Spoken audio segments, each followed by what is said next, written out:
Some businesses are finding that rising interest rates can work in their favour. Homeware rental company Thorn Group has lifted full-year earnings as consumers who can no longer afford to buy electrical goods or furniture switch to renting. Andrew Robertson reports. As interest rates rise, retailers like Harvey are feeling the pinch, but that doesn't mean demand for electrical goods and furniture is dramatically falling. Thorn Group, which trades under brand names such as Radio Rentals and Rentlo, has seen a big jump in full-year earnings as nervous consumers shy away from big outlays. That puts them in a difficult position if they need something like a washing machine or a refrigerator. I mean, they are your most basic possible items. The rush to rent boosted Thorn Group's net profit by 54% to $20 million. Even after the removal of a one-off tax adjustment, operating earnings were still up 33% to $16 million. Revenue was up 14% and earnings per share leapt 32%. It was a result that pleased investors such as Wilson Asset Management's Jeff Wilson. And this result today was slightly ahead of what we were looking for and was well ahead of what the market was looking for.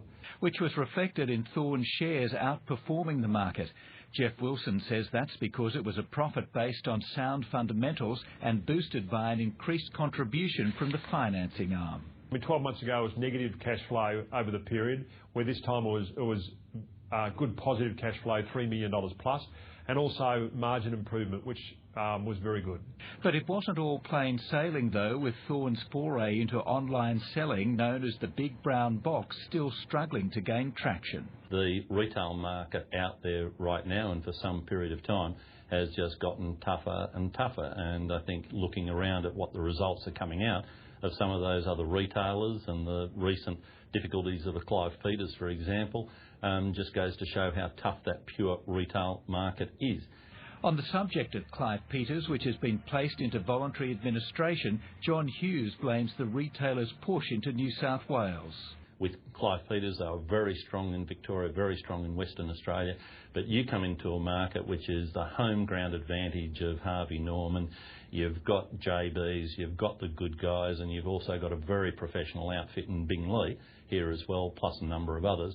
It is a tough gig. Retail analyst Rob Lake thinks it's more than that. He says Clive Peters didn't give customers a reason to walk in the door.